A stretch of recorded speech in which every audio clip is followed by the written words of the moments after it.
Hi, everyone, and welcome back to JSA TV, where we're coming to you today live from the floor of C&D Connect here in London. And we're chatting with leaders today in the digital infrastructure industry. And I am joined by Karen Pugliese, who is the VP of Global Sales for C&D Technologies. Thank you so much. Great to be here. Yeah, great to meet you. And so for our viewers, I mean, we're first day, first of all, let me just start by saying exciting. that. Yeah, it's how are you finding the show? Have you had a chance to walk around at all? Well, so if I can just touch on the lineup to get in, was crazy. Yeah. And so if that's an indication of what the show's going to be like over the next 2 days, I think it's going to be absolutely fantastic. Yeah, it's great. It's a great venue and great energy around the room. So, but let's start by telling our viewers a little bit about C&D Technologies, if you don't mind. Yeah, so C&D Technologies has been around for over a century, which is kind of crazy. It's one of the best kept secrets, I would say, in the energy storage world. And our focus is really on energy storage solutions. So we started off, 100 years ago, really focused on the technology aspect of energy storage. So, what the focus is around lead acid batteries and really prolonging that life and doing it in a very sustainable manner, kind of from, you could say from cradle to grave. And so being you, as you said, 100 years as a leader in energy storage solutions, but how do you see that evolving? What are the evolving demands for energy storage? Yeah, so, it's interesting as power demands increase. I mean, we could talk about AI probably for an hour and how that's driving the demand on power, the demand from a grid perspective, how that flows into the data center environment. For us, what it's really kind of bringing to light is two things. So the first thing is, how do we engineer batteries in order for them to last longer? Because the longer the warranty period, the longer the battery lasts, which means you don't replace it as often. And given that you don't replace it as often, it has a less of a power draw. And the less power draw means that it's more sustainable over time, takes less energy consumption. And that really leads to that entire sustainability message, which is kind of the second piece of it, which I think is the most important part, which is not just about the sustainability in the manufacturing, reducing CO2, reducing water consumption, all of those wonderful things.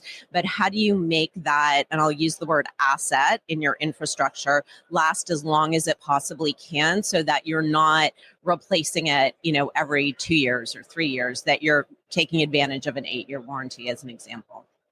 I mean, you mentioned the word sustainability a couple times, so I want to dig into that a little bit more. I mean, it's just always comes back to that, right? It does. We talk about it a lot across the industry, with our clients, with our partners and friends across the industry. It's just, you talk data centers, you talk AI, you talk energy, you have to talk sustainability. Yes. And so how are you at C&D Technologies integrating these sustainable practices into your product development? Yeah, so there's really two pieces to it. I'll talk about what we're doing kind of internally within our own business. We have something called the Green Road, and it's all really focused on, at every step in the process of manufacturing, what can we do in order to be more sustainable? So lead acid batteries, just by their nature, are sustainable. So 99% recycled. 80% of all those plastics kind of go into I'll call it the rematerialing of the product. So the essence of the product itself is built around sustainability. But then there's other things that we do in terms of reducing waste within the manufacturing process, in terms of reducing our carbon footprint. All of those things kind of buy into both sides of the equation. So it's not about just having really great sustainable manufacturing processes. It's how do we make the product or the battery the most sustainable that we possibly can. And the fact that 99% of it is recycled, I think really kind of lends to that. Yeah. And I mean, the other piece of this is, how do you do this while also dealing with this unprecedented demand that's coming? And so how are you dealing with that, just in general, not even necessarily just specifically around sustainability, but how is your team dealing with increased demand? I think really two things. I think the first piece is that we are a global company, and so we do have global manufacturing and global suppliers and supply chain, and so that just from that piece of not having to ship things like around the world over and over, I think is really important. I think the second piece is that we really relooked our product portfolio to really understand what I would consider like our most common products. And then how do we ensure that those are the products that are readily available in every single spot that we engage in globally, so that we're not creating this scenario where you're waiting 17 weeks for a product, as an example. And those were things that we experienced during COVID. And so now it's really about trying to understand what is so critical to the customer at the end of the day. Outages just aren't acceptable. And so in order to make sure that you don't have that experience, you need to have those replacement products, or you need to have that product readily available when it's needed. Not necessarily tied to being the most sustainable, because you still have to get it to the customer. And sometimes that means putting it on a plane in critical situations. But those are some of the unique things that we're doing, is to really understand what is the critical requirement for the customer at the end of the day. Yeah, makes sense. So if we were to step away from C&D for a second and just sort of look at the industry as a whole, what do you think are going to be the biggest innovations around sustainability that are going to make the biggest impact on digital infrastructure? I think the thing that's interesting is that there's so many different ways to look at sustainability. And when there's organizations that are driving sustainability by, building butterfly gardens on their properties, right? Yeah. And those are great initiatives. I think from a sustainability perspective, I think the first thing is that organizations really need to understand that there's a cost to it. There's a cost in that life cycle.